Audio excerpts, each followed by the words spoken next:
একটা নতুন রেসিপি তোমাদের শেয়ার করব, যেটা খুব ভালো লাগে। এটা সর্ষে দিয়ে বেলে মাছ। আমি গোটা মাছগুলিকে মাছ বরাবর দু টুকরো করে কেটে নিয়েছি। এখানে আমার 6 পিস মাছ আছে।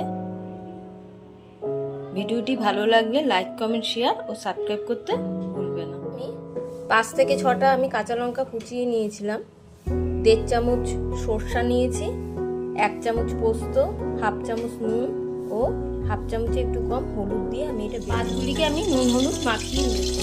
কড়াইতে কিছুটা তেল দিয়ে আমি মাছগুলিকে একটু হালকা করে ভেজে নেব।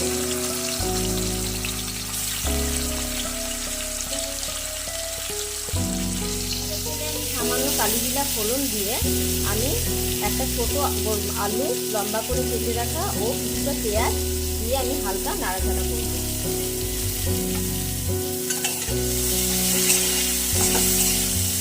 আমি হাফ চামচ লবণ, হাফ চামচ হলুদ,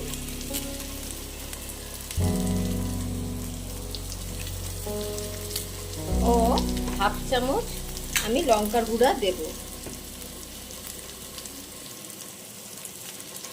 লঙ্কার গুঁড়া কম দিলাম কারণ লঙ্কা আমার বাটা কিছুটা দেওয়া আছে, ও আমি কাঁচা লঙ্কা আমি চিড়েও দেবো অল্প।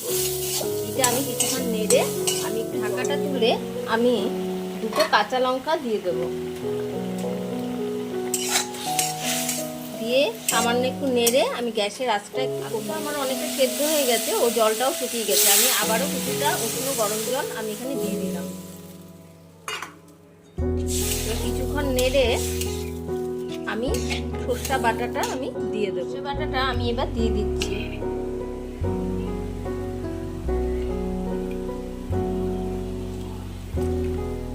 হাফ চামচ আমি চিনি অ্যাড করলাম।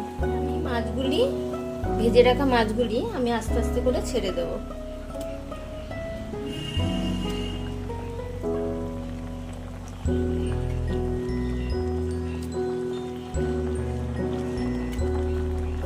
মাছের বাটিতে যে হলুদ, তেল ও নুনের যে মিশ্রণটা ছিল ওটাও আমি দিয়ে দিলাম। দিয়ে আমি আবারও কিছুক্ষণ ঢাকা দিয়ে রেখে দেবো। এটা আমার একটু পাতলাই হবে, এটা বেলে মাছের ঝোলই বলা চলে। সরষা দিয়ে আমার সেদ্ধ হয়ে গেছে। এবার আমি কিছুটা ধনে পাতা ও সামান্য একটু সরষার তেল আমি ছড়িয়ে দিয়ে আমি ঢেকে দেবো। আমার রান্নাটা আমার রেডি হয়ে গেছে।